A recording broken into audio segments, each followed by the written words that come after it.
Good evening. Let us pray. Lord Jesus, please love our anxious, divided nation, especially perhaps on this night when we debate and in the morning when we react. Use your church to love our anxious, divided nation. Give us skills tonight that we may de-escalate and depolarize and put the unity we have in you first and foremost. For whatever happens, we are yours and you love us. And for this, we give you thanks. Amen. All right, so tonight our presenter is Silas Kulkarni, who is Director of Strategy and Advocacy with ELCA Witness and Society.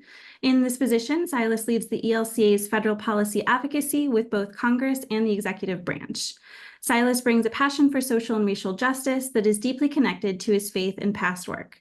Before coming to the ELCA, he served as Senior Fellow for Public Discourse at Braver Angels, a grassroots depolarization organization, was a teacher in low-income communities, and was the co-founder and executive director of an educational equity nonprofit. Silas lives in Washington, D.C. with his wife and two children, and we are so excited to have him with us tonight to talk about addressing polarization and building cohesion in our communities. So Silas, I will turn this over to you. Well, thank you. It's a pleasure to be here with you. And I will mention my wife is actually an ELCA Lutheran pastor. So when it comes to navigating political difference and disagreement in a congregational context, those conversations come home with me as well. So I'm really hopeful that I can offer you something today that will help you in your ministry context, because this is really important work and really the work of God. So with that in mind, my colleague, Kieran Krieger, who is off camera, is going to be running our slide deck for us. So I'm going to invite her to share the first slide. Okay, great.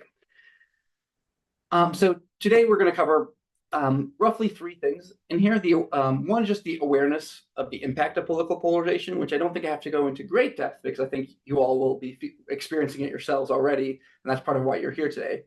And then I'm going to give you some exposure to skills for combating polarization, naming that'll be in an abbreviated format. If you want to really learn a skill, you have to practice it, and we're not in a context where we can do a lot of practice, so it'll be more exposure. But then I'm going to lastly point you towards an organization that can serve as a resource for this, and one where I had previous experience, Braver Angels, which is a large national depolarization organization, that it can also specifically work with churches to support you in that. So that'll be what we cover today. And I hope that all of that will be grounded, as the bishop began us, in love of Christ and love of neighbor as the foundation for this all. There is a high personal cost to polarization. And so I didn't take a lot of time to introduce myself here, but I wanted to share a personal story that relates to this for me, because in many ways, the reason I'm here working for the church right now is an unintended positive consequence of a very negative experience of polarization. I spent most of my career working in education. I was a teacher. I taught very low-income students in very challenging neighborhoods. I found great meaning in that work. Later, I served as a teacher coach, and eventually I founded an educational equity organization that was helping teachers who taught in underserved neighborhoods to improve their teaching. And this felt like really my call, my life's work. And so me and my wife, we counted up our life savings, took a big bet on founding a new organization, and it succeeded.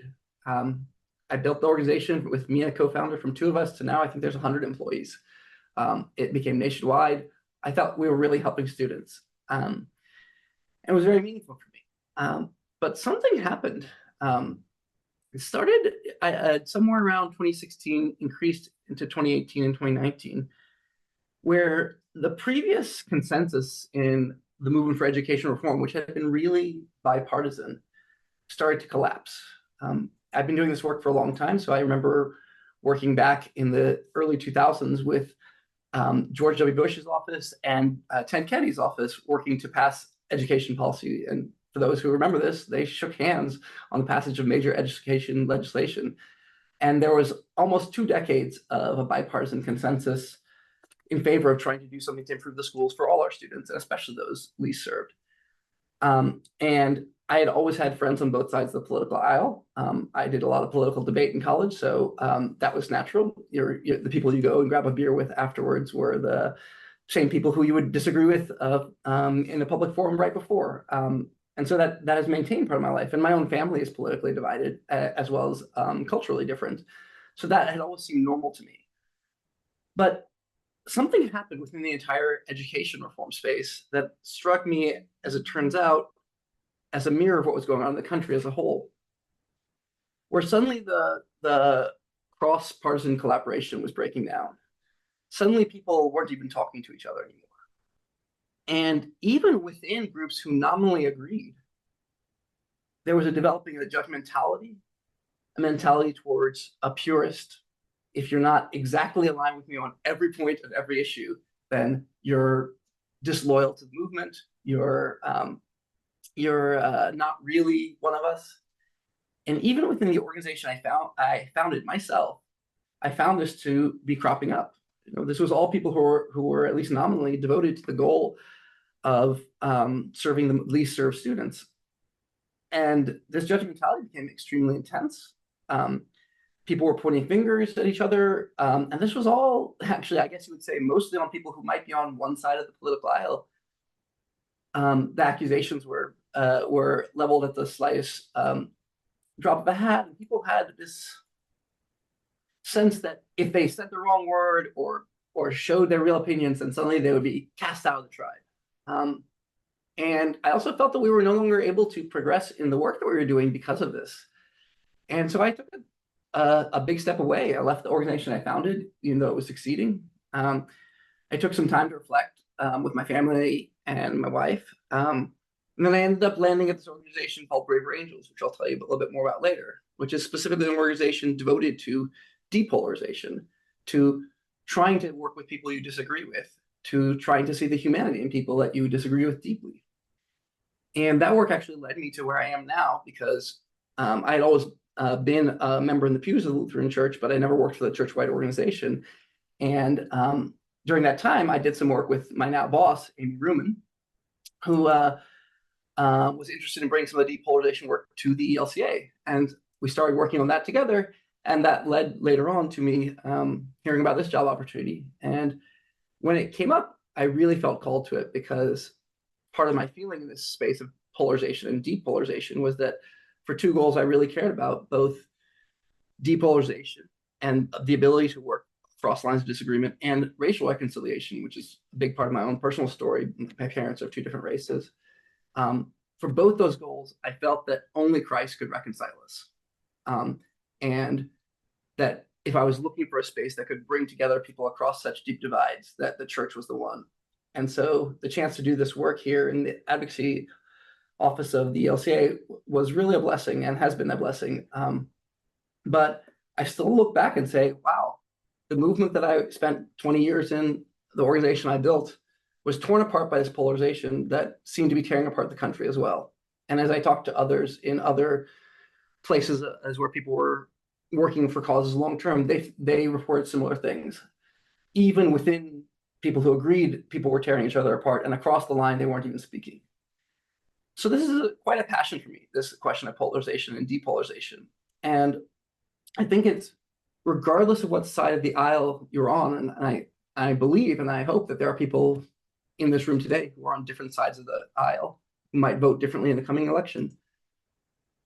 I hope that we together today can reroot ourselves in Christ and Christ's call, in our ELCA theology, and in the sense that there is something that we have to offer each other as fellow Americans and as fellow members of a church together.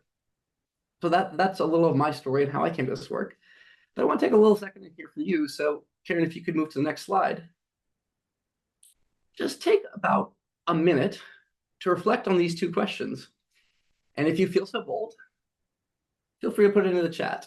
And if not, that's okay. I know that sometimes it's a little shy to answer these kinds of questions in the chat, but yeah, take a minute to reflect. So where do you see polarization showing up in your life and your ministry? And do you see polarization as a problem? And if so, why? I see in the chat, it's showing up in family. I'd be curious by a show of Zoom hands or just into the chat. if you have at least one member of your family who votes differently than you or ideologically thinks differently than you, I'm seeing an immediate yes there. I think it's hard to find a family where it's not. I see a lot of hands. How many of you all have people in your congregation that vote differently or ideologically think differently than you? I see again hands and yeses in the chat. That's true in mine as well, and even among friends. And I do have to give credit to the person who put that some of their friends have different points of view. That means that you're at least maintaining friendships across these lines, because a lot of people have lost friendships over these lines. It prevents us from trusting and working with each other.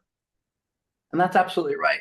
I work here in Washington, D.C., trying to advocate for the social teaching of the Lutheran Church in Congress. And the dysfunction on Capitol Hill is more than we've seen for maybe 20 years. It's really striking how much less people are able to do on even issues that have longstanding been bipartisan in the past because of this intense polarization. So it prevents us from working with each other at a political level, and it tears apart our families, our communities, our friendships, our churches. So polarization is not a small problem. It's a big one. Karen, if you could go to the next slide. One more. I want to draw your attention to a particular kind of polarization, though, because there's many different ways you can use the word polarization: racial polarization, educational polarization, partisan polarization. What I want to talk to you today about is what's called affective polarization. What I mean by affective polarization is not just that you disagree with each other, or that we can't agree on a specific point, but rather how we feel about each other, our emotions and our attitudes. Specifically, when we go from disagreeing to disliking, distrusting, even hating each other. Next slide, please. And the bottom of this spiral is animosity, contempt, and distrust. And if you spend any time on social media, and I recommend that you don't spend time on social media, but if you do, you will find these sentiments are just like the water flowing around you. It's not just in social media. People who have longstandingly been able to disagree start to just look at each other like we're from a different planet. And this has even further negative consequences. Next slide, please. This is one of the first is we cannot even listen anymore. And when we don't listen, we don't even have a basic understanding of what the other side thinks. In fact, there's quite a lot of research now that says Americans have less and less accurate views of what the other side believes. We tend to attribute the most extreme version to the entire other side. Next slide, please. We become willing to do anything to defeat the other party. The ends justifies the means, no matter how bad the ends. And then it comes back to our families. Next slide. Look at this. Since 1960, the percent of Americans who would be unhappy if their child married someone of the opposite political party in the low single digits in the 60s is now 30 and 40%. Actually, this is 2018. It's probably higher now. And most alarmingly, disdain, distrust, and even hatred, it can spill over into actual violence. And we've even seen examples of that in our own political life. And I fear, and I hope that it's not, but I fear that it is likely to recur and perhaps intensify.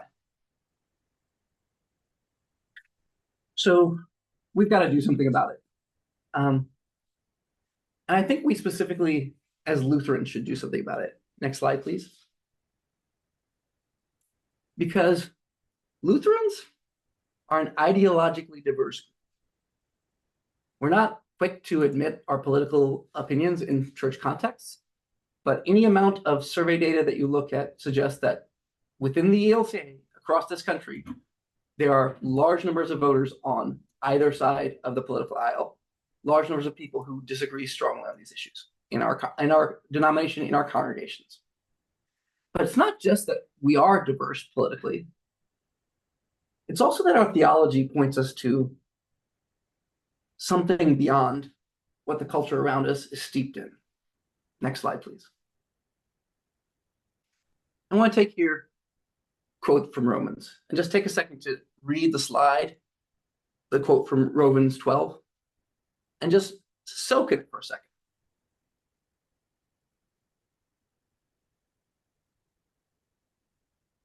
I'm going to read it aloud. Bless those who persecute you. Bless and do not curse them. Rejoice with those who rejoice. Weep with those who weep. Live in harmony with one another. Do not be arrogant, but associate with the lowly. Do not claim to be wiser than you are. Do not repay anyone evil for evil, but take thought for what is noble in the sight of all. If it is possible, so far as it depends on you, live peaceably with all. This is straight from the Bible. This is not Silas's opinion. This is not a political document. This is the Bible. This is Romans, which is at the center of particularly Lutheran theology. We are the church of grace. And God is the God of reconciliation. And sometimes when I speak to people and say, our faith calls us to love our enemies and to pray for those who persecute us, people say, how can I show love or even listen to somebody who believes X? And whatever side of your aisle you're on, whether it is that you think someone hates your group, when you think someone's political choices are actually causing people to die, which political choices in large democracies do have life or death consequences. Whatever you believe about those things, it would be hard, I would say impossible, to argue that when Christ said, love your enemies, he meant anything less than those who actually result in death. Because Christ loved the people who killed and tortured him. He forgave them. And in doing so, he reconciled God to humanity. So I think we could forgive and love even those who have the most virulent disagreements with us and reconcile ourselves to each other with the love of Christ. That's my opinion about whether and how we should love those with whom we disagree. So I do think we're called to this as Lutherans. And I think that there are very practical reasons why as a denomination we need to do it. I think that there are very spiritual and theological reasons why it's a call from God to do it. And when I do this work, it is always with both of those in mind. Okay, but that's a bit of the why. Let's talk about the how. So Karen, if you could. I am not going to claim to have a catch-all solution to the concept of polarization. I'm not going to claim to be able to depolarize our nation as a whole. That is beyond me, and I do not wish to claim to be wiser than I am. But I will say that I know something about depolarizing myself and about engaging others within my church in a depolarizing manner. And I'd like to share a little bit of that with you from what I've learned and invite you to try and do some exploration yourself. Put your toe in the water of this work and see what comes out of it for you, for your community, for your ministry. And the starting point is to orient yourself differently about political disagreement. Next slide, please. The first is to aim for understanding rather than changing someone's mind. It's not that I don't think persuasion is important in a democracy. It is. But if you've ever heard the prayer of St. Francis, one of the key concepts is seek first to understand rather than to be understood. And this is very sound advice for talking to somebody with whom you disagree significantly. So first, aim for understanding rather than changing someone's mind. Next slide, please. And second, first, build the connection before you share your perspective. Those are pretty simple pieces of advice, but they have a really profound impact on disagreements. And I'm going to go a little bit deeper into some of the skills for this and give you a little chance to practice and model some of this. But if you remember anything, I want you to remember, next slide, that the first goal is not to change someone's view on the issues. The first goal, next slide, is to change our views of each other. In a Christian context and a Lutheran context. The goal of depolarization is not to change our opinions about political issues, not to come to some point in the middle. It's not about moderation. You can hold a very strong opinion, but to change your view of somebody that you disagree with. And by doing so, perhaps change their view of you. It's about humanization. Humanization as an answer to depolarization. And maybe, just maybe, next slide. And that can actually lead to some more collaborative solutions. But you've gone a long way if the person who disagrees with you vociferously says, you're a person worthy of my respect, and I think you understand and think that I'm a person worthy of respect. Let's go deeper, though. Karen, 2 slides down. So where to start depolarization? There are 2 ways that you can start depolarization work. One is by finding somebody you disagree with and try and have a depolarizing conversation. If you can click a couple down, Karen, it'll reveal. And there's a specific workshop that I would really recommend you called the Red Blue Workshop about talking across the political divide that is run by Braver Angels and that they specifically adapt for faith context. And I'll talk to you about it at the end. But I will tell you that is harder.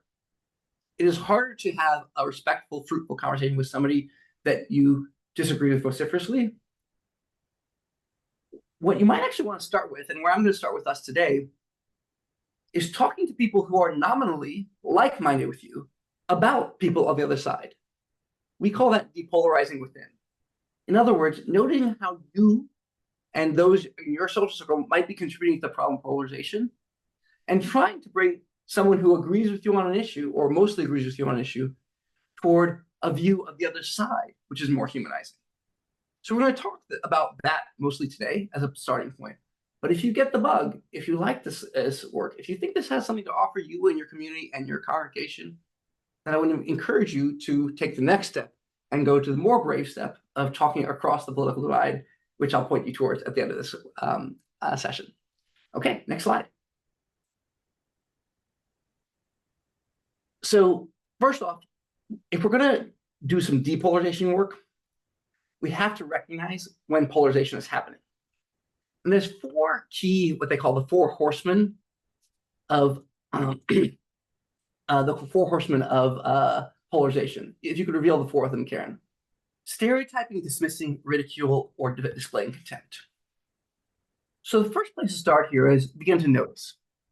When you're in a conversation with your friends, and by the way, I was literally in one of these conversations today with a friend of mine who mostly agrees with me on most issues, and you hear them stereotyping, dismissing, having fun from ridiculing and displaying contempt for people whom they disagree with, notice that what's going on right there is polarization, and you have the choice whether you can take part in that and further polarize, or try and steer us to something more constructive. So I'm curious, just by in the chat,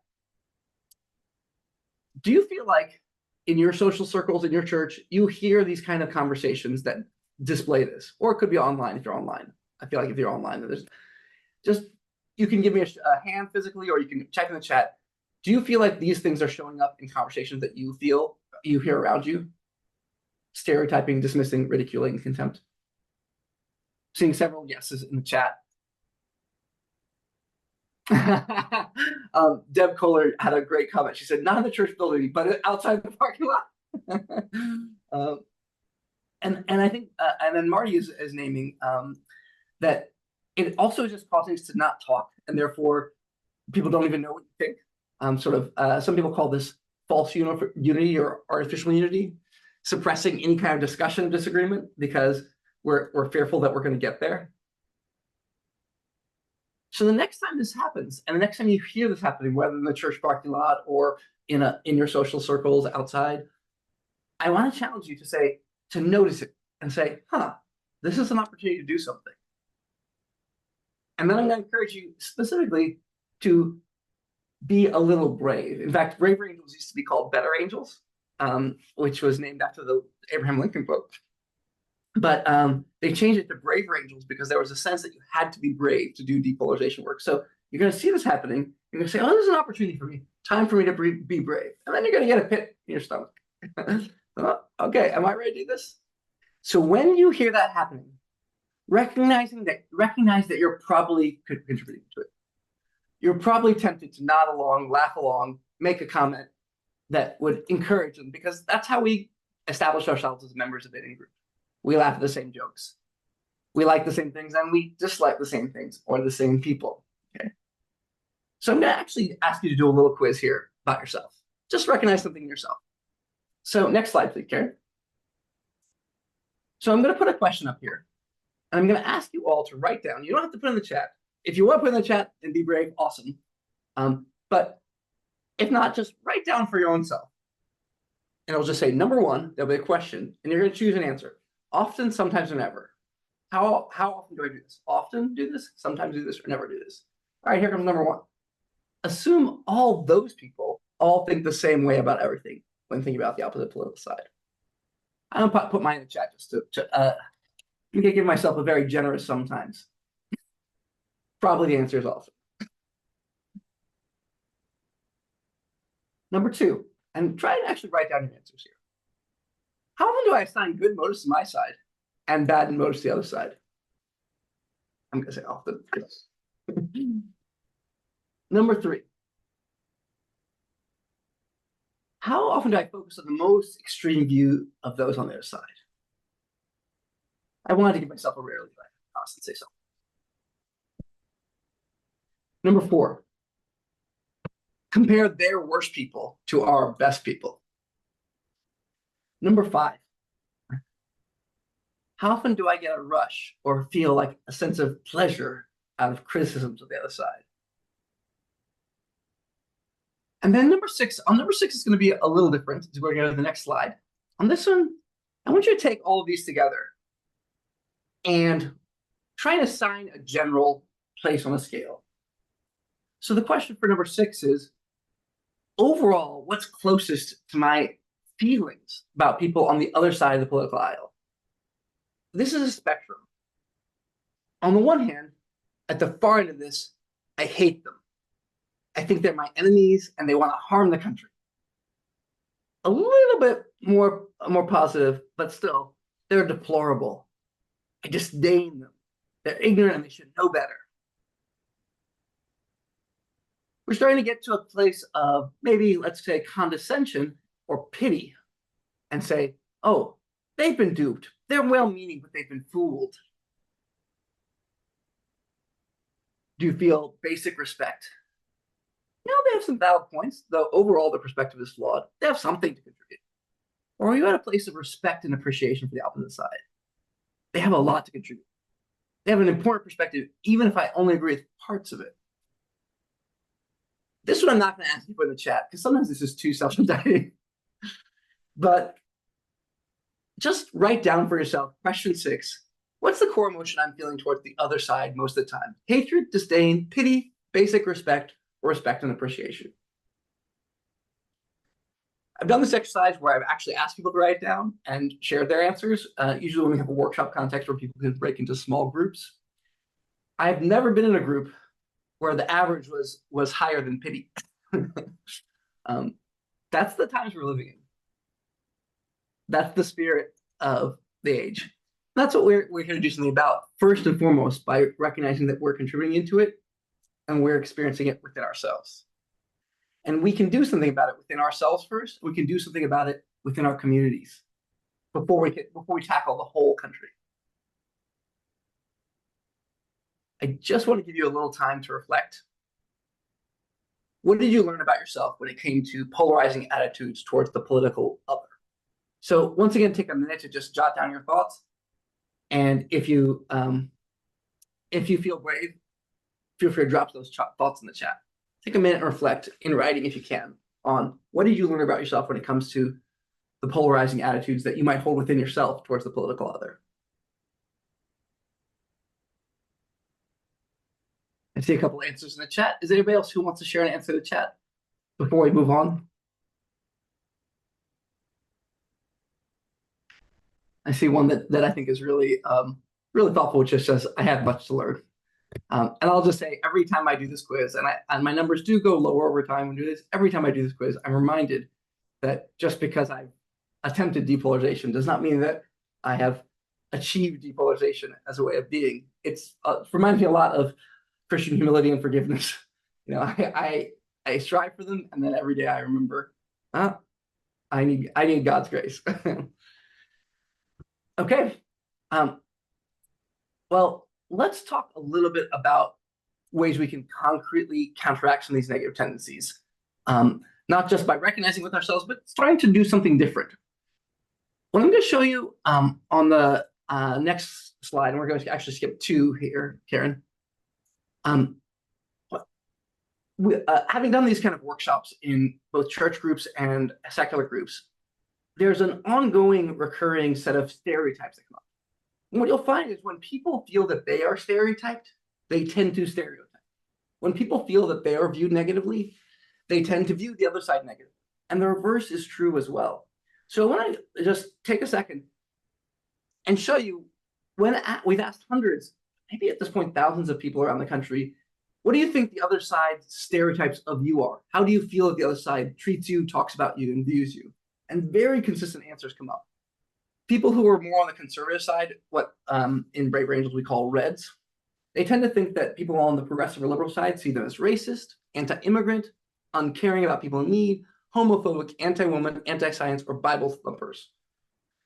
And that is very common among many audiences. People who are on the progressive side think that conservatives see them as arrogant and elitist, favoring big government, fiscally irresponsible, unpatriotic, anti-religious, anti-free speech, hypersensitive, snowflakes. And I love the people in the chat sharing bravely what their what people might say think that others think of you. I will admit that I often fall into some of these, and I hope that if you look at this list and see yourself falling into it, you also say, I wonder if that's something that I ought to reconsider, or at least have some experiences that might counteract it.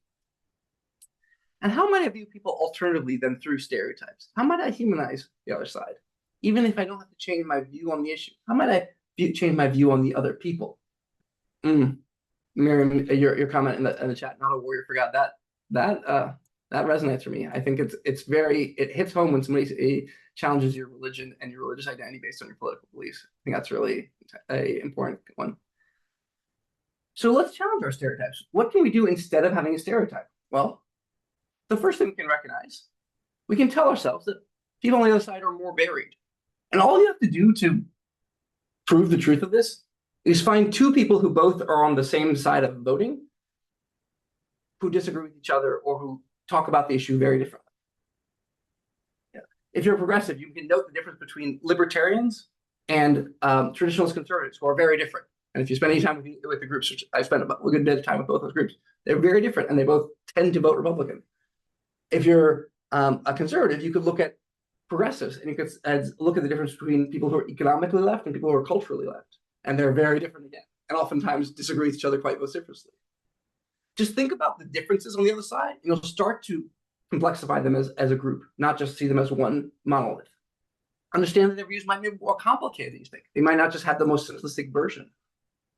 And especially their version might not be as simple as the rhetoric that you might see on social media or in political leaders. I would put a star by this one if I could. I guess I could because I wrote the slide deck. But different life experiences. And I'm going to come back to this one near the end, but people believe what they believe for a reason, and it often has to do with what they've lived through and what they've seen, which is different than what we've lived through and what we've seen. And as soon as we start to recognize that, we can start to say, well, maybe they're not the stereotype I thought they were. Maybe they're coming from a different place that I just haven't seen yet. Developing relationships. And this is one that I'll re-challenge us to at the end, but it may be really easy for you in your political context in Michigan, because Michigan is it's a very purple state. And if you have people in your life with whom you politically disagree, developing more robust relationships, not less, around those political disagreements is probably one of the most valuable things you can do for complexifying your perspective on the other side. And sometimes that takes a little bit of guidance. And so I'll leave you with some tools at the end that can point you there. Reading thought leaders. What I mean by this is sometimes we take the most weak version of the other side, called straw manning. But you can also look at the most admirable or the most thoughtful version of the other side, steel man them, sometimes people call it, by reading some people who have really thoughtfully articulated a viewpoint that you very strongly disagree with. And I'll actually point you to some specific sources at the end of this conversation about that. And in that same fashion, next bullet, you can research the history of the other side. In other words, you can say, how did these ideas develop? Did this come out of nowhere? You know, what's the origin of thought? And that might be more reading a book than an article, but really worth doing, especially if you're trying to overcome the sentiments you have inside that we all have inside. One more slide, and then I want to just take a break to ask you a little bit more about where you are right now. Take a look at that slide and just notice the kinds of distinctions that we can make. You can believe that a viewpoint is completely wrong without believing that everyone who holds it is stupid or ill-motivated. You can distinguish policies and values and recognize that policies are a means to an end, not the end in themselves. And people can differ really sharply on policies like, for example, the role of government, but have similar ultimate goals for the country and its people. And lastly, you can distinguish between inconsistency and hypocrisy. It's really easy to assume that inconsistencies on the other side always reveal hypocrisy. But if we look at ourselves, inconsistency between stated values and actual behavior can also come from blind spots and the inevitable tensions between competing values. So I would encourage you to be reluctant to assign the label of hypocrite to a large number of people when their positions seem inconsistent to you. Your positions seem inconsistent to them as well. And maybe, just maybe, all of our positions are a bit inconsistent. So I just want to take a little break here and see if any of this has stuck in people's brains. What if any of these techniques or approaches to combating polarization within ourselves is sticking with you? What is something that you see yourself as doing or see yourself as able to do better, or that you might like to try as a way of overcoming polarization within yourself? I see earlier in the chat that I think it was Dan had said that he tries to watch both Fox News and MSNBC. And by the way, diversifying your information sources is a great technique. All right, so now we're going to go a little bit further down the road of how do you do this, not just internal to yourself, but how you do it in a group context, non-polarizing talk. Imagine yourself in that context where there's people who agree with you starting talking, and maybe you're talking to and you hear yourself doing these things, or you see the other people around you doing these things we talked about, the stereotyping, the reducing, the disdain, and you want to do something about it. Okay, here's how you try it in a group context, in a conversation. I'm going to give you an acronym for this, but before I give you the acronym for this, for specific skills, I'm going to give you a couple just values to remember. Before you try and do this with people you like, with people that you're in a relationship with, check yourself, because if you come in it with the wrong attitude, you'll actually turn people off, and maybe even people think, oh, I don't know if you're really even on our side. So don't come in presenting yourself as more enlightened because you're trying to be a depolarizer. Don't come in as defensive of the other side or contemptuous of both sides, which is a way of depolarizing that's actually really counterproductive. And don't try and start by defending a specific political figure or a specific fringe political figure. But instead, try coming in with the person in front of you, using the technique that we call LAP. LAP is an acronym that means listen, acknowledge, pivot, and then offer perspective. Okay. So what do I mean by listen, acknowledge, pivot, and offer perspective? When someone shares a viewpoint which is polarizing, the first thing to do is just hear it. Make sure you've understood it, and then offer some kind of statement of acknowledgement, which suggests you are on their side. You still agree with them in some fundamental way, and you think their perspective is valid and important. But then we're going to go to this pivot. By pivot, what I mean is offer some introduction that says, hey, do you mind if I offer a different perspective? Or, I was thinking something different as well.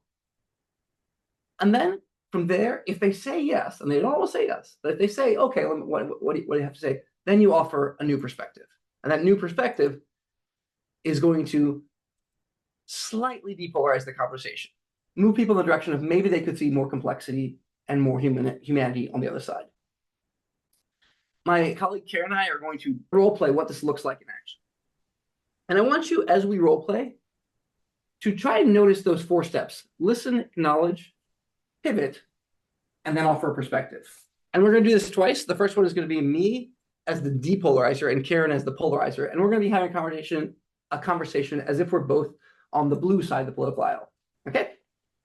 So me and Karen are pretending that we're both people who agree on a topic related to gun control, and that we're both on the left side of the aisle on this topic. But Karen is coming in with a polarizing perspective, and I'm going to try and notice it and then slightly change the energy. Go ahead, Karen. Yeah, I am so upset about these horrible school shootings.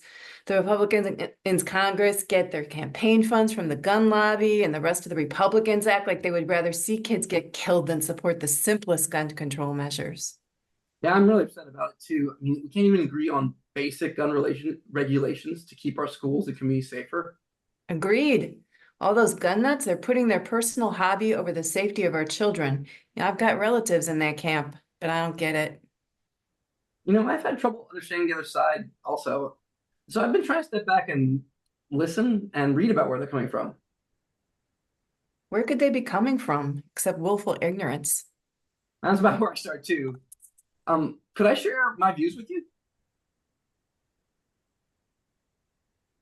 Sure. Yeah, well, what I've been learning is that the gun rights folks come from a lot of different places. Some people grew up with guns and it's part of their family culture. Some fear for their personal safety, and guns make them feel safer. And for some, it's about the Second Amendment and the personal freedom from government overreach. And those different groups have different ideas about appropriate regulation of guns. Of course, we mostly only hear about the ones who oppose virtually all regulations. But who in the world can oppose bans on weapons of war in the hands of ordinary people and keeping guns away from people who are mentally unstable? From what I've been learning, I think there are a lot of gun owners who would agree with you about assault weapons and people who are mentally unstable. There are some people on the other side who want to be reassured that we don't want to take away their personal guns. That's good to know. Okay, just pause right there.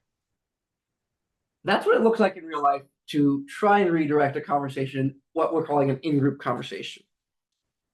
And if you were paying attention, you might have noticed each of the 4 steps of the listen, acknowledge, pivot, and offer perspective. When I listened, I basically reflected back with some of what Karen was saying. I acknowledged and I said, yeah, I agree with you, and I see where you're coming from. And then I did this pivot, and this is probably one of the most important parts because this is where you check if you can make any progress. The sense of this one was, that's where I started. Could I share some of my views with you? And you might have noticed there was a long pause, and that's very realistic because people will be like, what views? What are you trying to do here, buddy? And you really have to check there, because if they say, no, I don't want to hear it, you're not going anywhere. But if they express openness to hearing another view, they're giving you permission to offer that perspective. And then the perspective was this idea that there was more diversity among people who were on the opposite side of the issue. We're going to do it again. This time we're going to reverse roles. And this is going to be a similar conversation. But in this one, we're going to be both people coming from the right side of the aisle. And we're going to be doing it with me as the polarizer and Karen as the depolarizer. Listen again for the listen, acknowledge, pivot, and perspective. The Democrats in Congress are playing on people's fears after these terrible school shootings. And the rest of those liberals seem determined to force us to accept government control over our lives. They must know that only the tiniest fraction of guns are used to hurt other people. They want to start with the Second Amendment and then take away our First Amendment free speech if it's not politically correct. We can't let them get away with it. I'm with you on the Second Amendment. It's in the Bill of Rights for a reason, and I am worried that it's threatened right now. Right. The liberals know what they're doing to our freedoms. Can I offer you another thought about this? Okay. I don't know if I've mentioned that I'm going to a Braver Angels workshop. That's a group that works on depolarizing the country. And I've talked to some liberals who don't fit the stereotypes I've had on the gun issue. So I'm starting to think about it differently. What do they say? Well, the ones I've talked to with respect, respect the Second Amendment, and some of them own guns themselves. Really? Yeah, I'm sure there are rabid anti-gun liberals out there, but now I think there are a lot of reasonable liberals who want things like gun safety programs and keeping guns out of the hands of people who are mentally unstable or spouse abusers. Many on our side agree with these ideas. Well, if they're reasonable, why aren't they speaking out against the crazies on their side? Well, I wish they would. And there are some crazies on our side, like the conspiracy theorists who deny the school shootings. But most of us are closer to a sensible middle than we realize. At least that's what I've come to believe. I hope you're right. And scene. And once again, there, you'll notice at the end, this didn't result in somebody being saying, "Oh, now I love people who disagree with me completely on the issue." It resulted in them having a slight experience of somebody putting more complexity about their view of the other side, the people on their side, than they thought was possible. I hope this gave you just a taste of this, and I really must admit this is adapted from a 3-hour workshop, and I would love to now go to small groups and let you practice this, but that is not our format for today. But if you were intrigued by this, if you saw the reason and the need for it within your ministry context, and if you thought that some of the skills might be helpful and maybe doable, I'd really invite you to take a step in this direction and check out some of the many resources that are available to help people who want to do this work. And I'm going to point your attention to one in particular, and then I'll name a couple others at the closing. But so one in particular, the organization is called Braver Angels. And the reason I focus on them specifically is they are literally the largest depolarization organization in the country, grassroots. I mean, we're talking almost 20,000 members. They're in every one of the 50 states, have small groups. You can meet other people in person. And one of the things that's really notable about the group Braver Angels is that they, in their leadership, intentionally have parity. So it's not just one side of the aisle in the room talking about how they can depolarize. It's actually, the leadership has to be people who are on opposite sides voting and balanced in numbers. And that creates a really unique experience where you're forced to have that encounter. Specifically, they're trying to help people understand the other side's viewpoint, to engage with disagreement instead of to run and hide from it or brush under the rug, to keep the representation equal so there's actual conversations across difference going, and to build an organization that reflects the country that we serve. That there's no way around it. The country is quite evenly divided. And so they try and engage with respect, humility, honesty, and responsible citizenship. And they particularly have a faith outreach section, which I found very useful and is part of how I came to this work. So I want to point you to them. And just as a closing thought, say, if you would like to learn more, I would invite you to check out the website, www.braverangels.org. There are a variety of workshops that you can sign up for, or people you can meet locally if you want to learn more. I would also be happy to welcome you to be in conversation with me. If you're like, I am interested in this, but where do I specifically go? I went to this website, that's a little overwhelming. Email me personally, and I'm happy to make connections for you and point you to some ELCA specific resources that are connecting to this, because we are taking some of this work and applying it to the ELCA specifically. And I also just say, these are not the only organizations. There are several other good examples I can point you to. The National Institute for Civic Discourse. There's a student organization, if there's students in your life who want to do this, called Bridge USA. There's a specific organization focused on depolarization within religious communities called One America Movement. So there are many places where you can do this, but my biggest invitation for you is to try it, to get into a space where you'll actually encounter people who have different viewpoints, and in a facilitated way, begin having conversations. One-on-one conversations are great, but really it's just a matter of getting in the space, having some guidance, and giving it a go. And then if you find something you like, bring it back to your community. I'm happy to take questions right now, and then I can also put some of the links if people are asking. So Deb asked, what's the name of the last resource? So did you mean the last organization I named? I'll just type the names of the organizations I mentioned. So Braver Angels was the first one, and that's a large grassroots one. There's also the National Institute for Civil Discourse, excuse me, NICD, and they're very easily Googleable. There's, for students, the organization was called Bridge USA. And And they're actually particularly valuable because college campuses have become super polarized. And contrary to what we might think, going back to combating stereotypes, there's lots of college students who don't like this and would like to be able to disagree and discuss. And Bridge USA is a tremendous resource for those who are interested in engaging with people who they disagree with, as opposed to being in an ideological bubble, and really combat some of the worst of things that I think are happening in campus culture around this. So I love that organization, Bridge USA.